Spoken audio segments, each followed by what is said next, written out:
Let's begin Chapter 5, Lesson 3, Angles of Triangles. Let's first begin by looking at our essential question.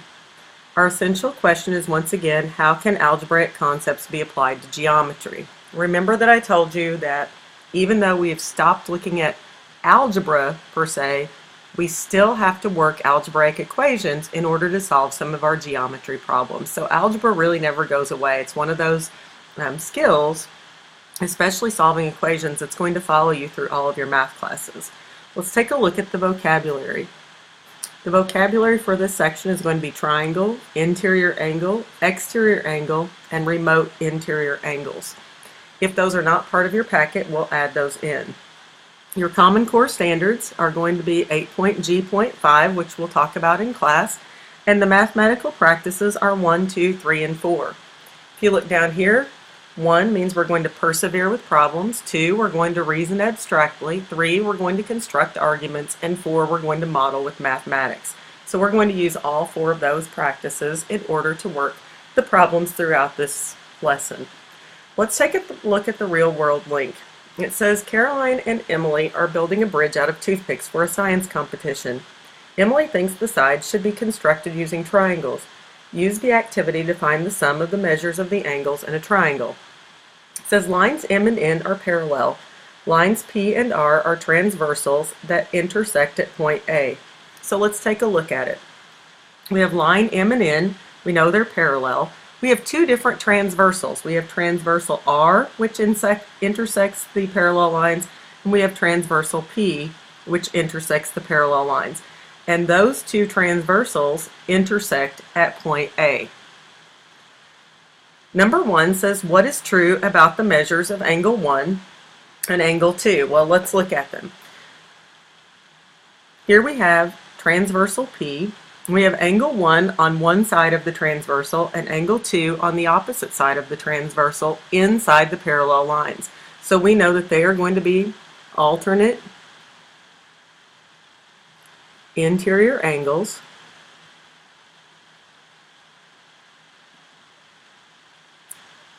So the measure of angle 1 equals the measure of angle 2. So again, the things that we learned in lesson 1 about the angle relationships that are created by parallel lines and transversals are going to apply here, even though we're talking about triangles. Number 2, what is true about the measures of angle 3 and angle 4? Well, here we have transversal line R. 3 is on one side of the transversal, 4 is on the opposite side. They're inside the parallel lines. So we know that they are also alternate interior angles.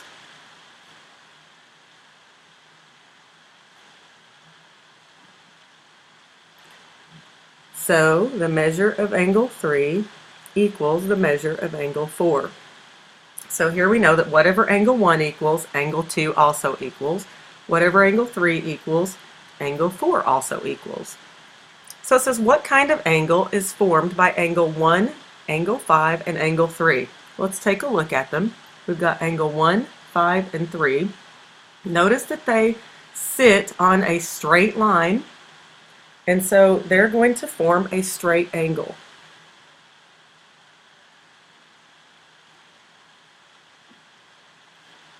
Write an equation representing the relationship between the 3 angles. Well, if they're a straight angle, they are supplementary, so measure of angle 1 plus the measure of angle 5 plus the measure of angle 3 equals 180 degrees. Then it says use the information from exercises 1, 2, and 3 to draw a conclusion about the sum of the measures of the angles of triangle ABC. Explain your reasoning. Well, the first thing that we should know is that the sum of angle 2, angle 4, and angle 5 are going to be 180 degrees, because we should know that the sum of the measure of the angles in a triangle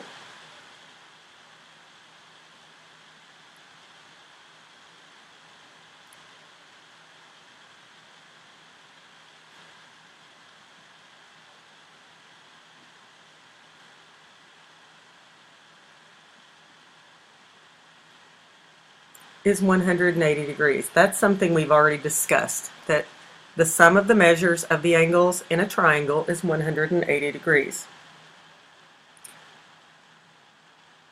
Since the measure of angle 1 equals the measure of angle 2, which we talked about in exercise 1, and the measure of angle 3 equals the measure of angle 4, which we talked about in exercise 2, and the measure of angle 1 plus the measure of angle 5 plus the measure of angle 3 equals 180 degrees, then we should know that the measure of angle 2 plus the measure of angle 5 plus the measure of angle 4 should also equal 180 degrees. So I know that's kind of a lot to take in, but just if we know that 1 and 2 are equal, 3 and 4 are equal, then 5 obviously is equal. So if these 3 equal 180, then these 3 equal 180. All right, let's go ahead and turn to page 390.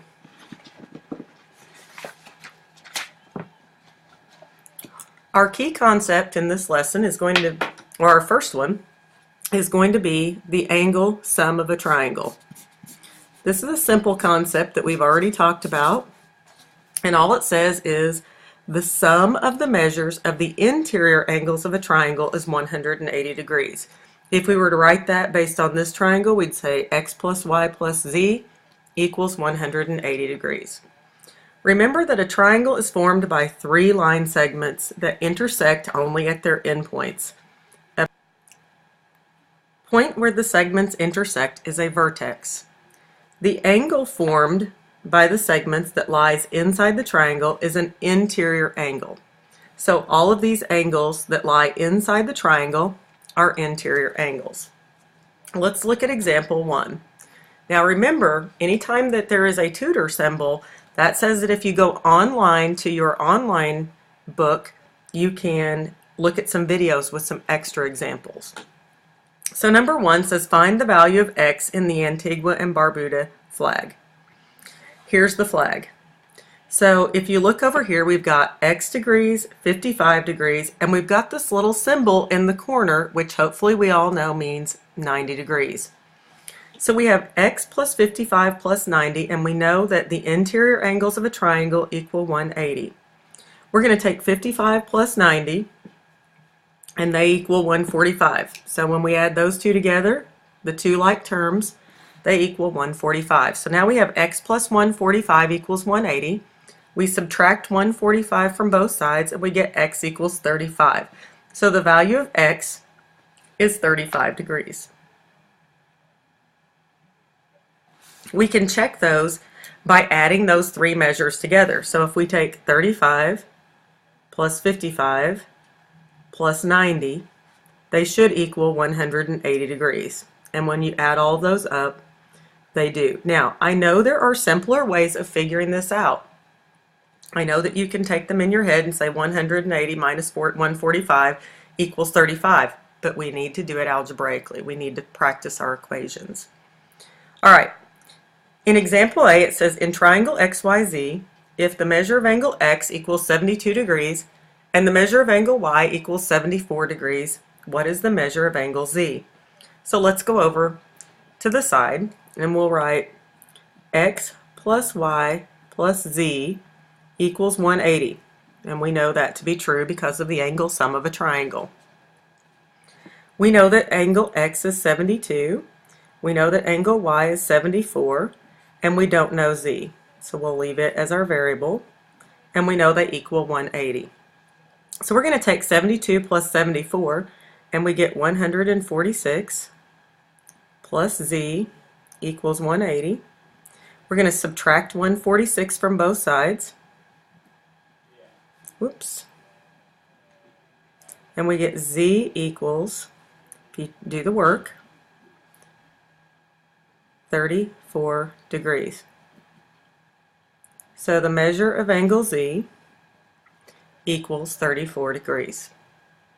So it's not difficult. It's stuff that we already know and stuff we already know how to do. You just have to actually do it algebraically for me. So let's take a look down at the bottom, example 2. Now, example 2 is a little bit more difficult, but it's not something that you can't handle. It says the measures of the angles of triangle ABC are in the ratio 1 to 4 to 5. So we read that 1 to 4 to 5, like this. What are the measures of the angles? So let X represent the measure of angle A. Okay, we'll start with angle A. And then 4X and 5X will represent angle B and angle C, because we're going to put 1 with A, 4 with B, 5 with C. So if X is A, then 4 times X, because it's the ratio 4 times X, and then the ratio 5 times X equals 180.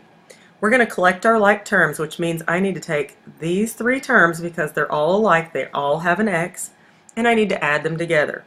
1X plus 4X is 5X, plus 5X is 10X. 10X equals 180, and while they don't show it, we're dividing both sides by 10, and we get X equals 18. So now we know that angle A, which is X, equals 18. If X equals 18, then we take 4 times X, which is 4 times 18, or 72. So angle B is 72 degrees.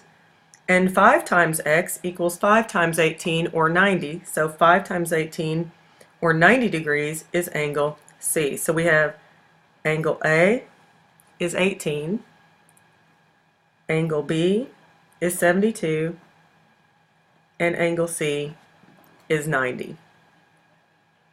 Alright, so let's go over to page 391 and look at example B together and see how we'll work that out.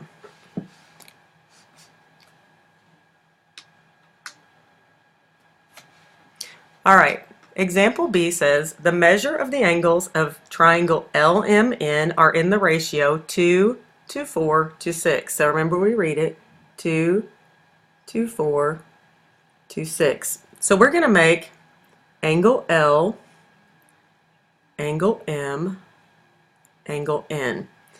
So we have to start with an X. But here we do not have a ratio of 1, we have a ratio of 2. So we have to say 2X plus 4X plus 6X equals 180. We'll add our like terms, so 2X plus 4X is 6X, plus 6X is 12X. So we get 12X equals 180. We're going to divide both sides by 12, and we get X equals 15. Okay, now, we don't want to know X in this case, because we wanted to know 2X, 4X, and 6X. So let's take 2X equals 2 times 15 equals 30. So angle L equals 2X equals 2 times 15 equals 30. Angle M equals 4X equals 4 times 15 equals 60 degrees.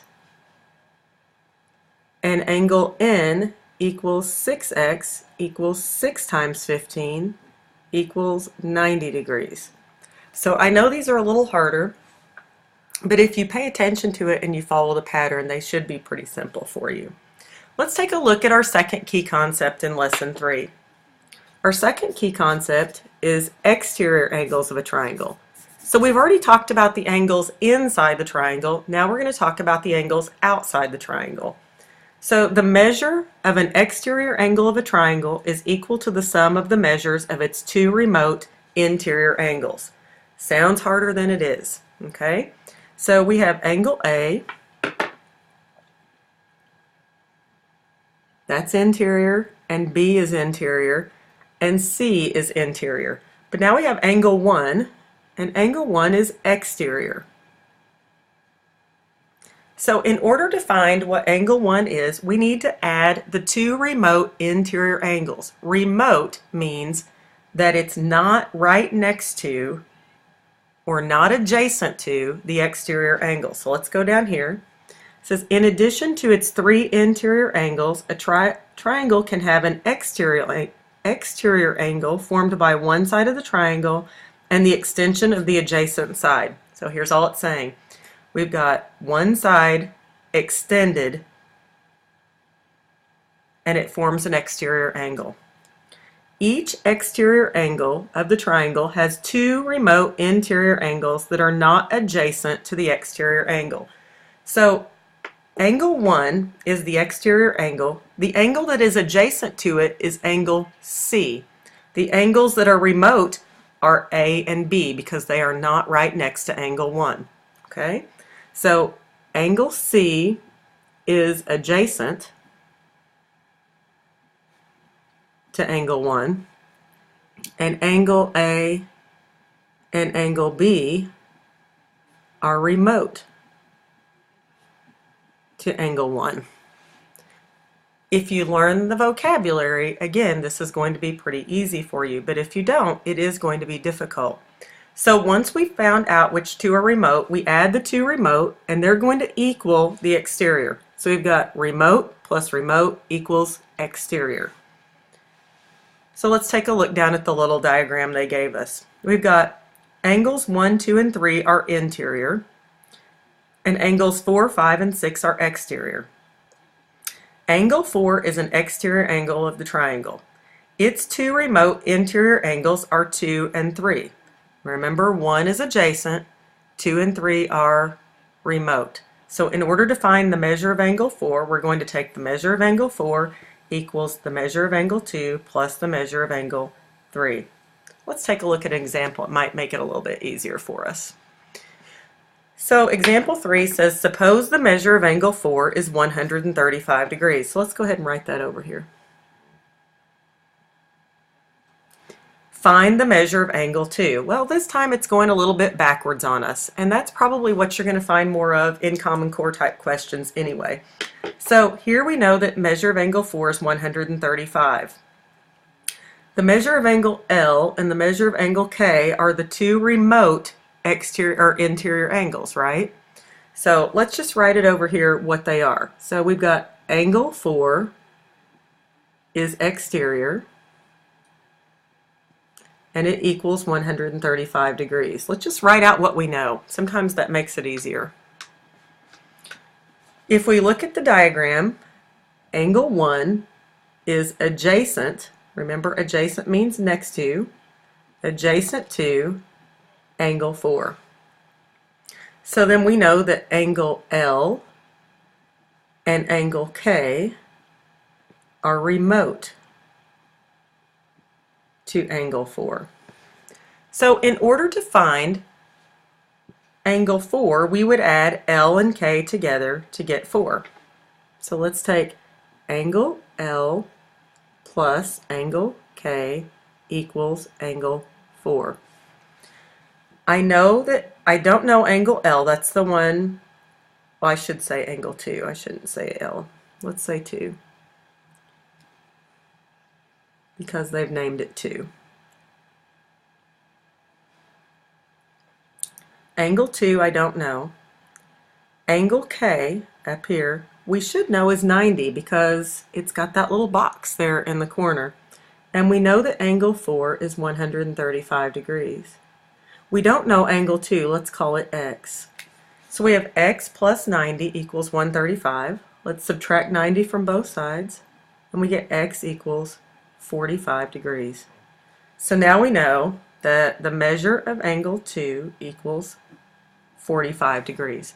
So it is a lot of work, and you do have to think about things, and you do have to know what each question is talking about, what it's asking you. So make sure that you learn that vocabulary. Let's turn to page 392. 392 at the top, example C, says refer to the figure at the right. Suppose the measure of angle 5 equals 147 degrees. Find the measure of angle 1. So let's write out what we know.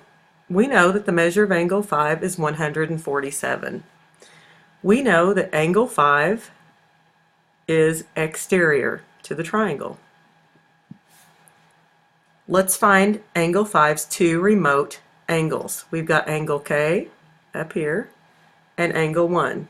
So angle 2 is adjacent.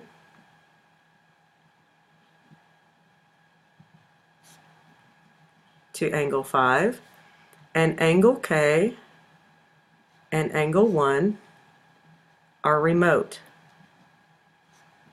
to angle 5. Okay, so now we've got a lot of information that we've used that we can now use to figure out the answer. So if I were to write an equation, I would write angle K plus angle 1 equals angle 5, because we know the two remote angles equal the exterior angle. Angle K we can see is 90. We don't know angle 1, so we're going to call it X, and angle 5 is 147. We're going to subtract 90,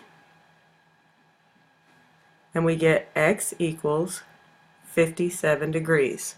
So now we know that the measure of angle 1 equals 57 degrees. So we'll work on some of these together as well, but please take some time, maybe even go back and now listen to the video without writing and see if you can figure out how to do those on your own. No homework. You do not need to do any of the guided practice problems. We'll do those together in class.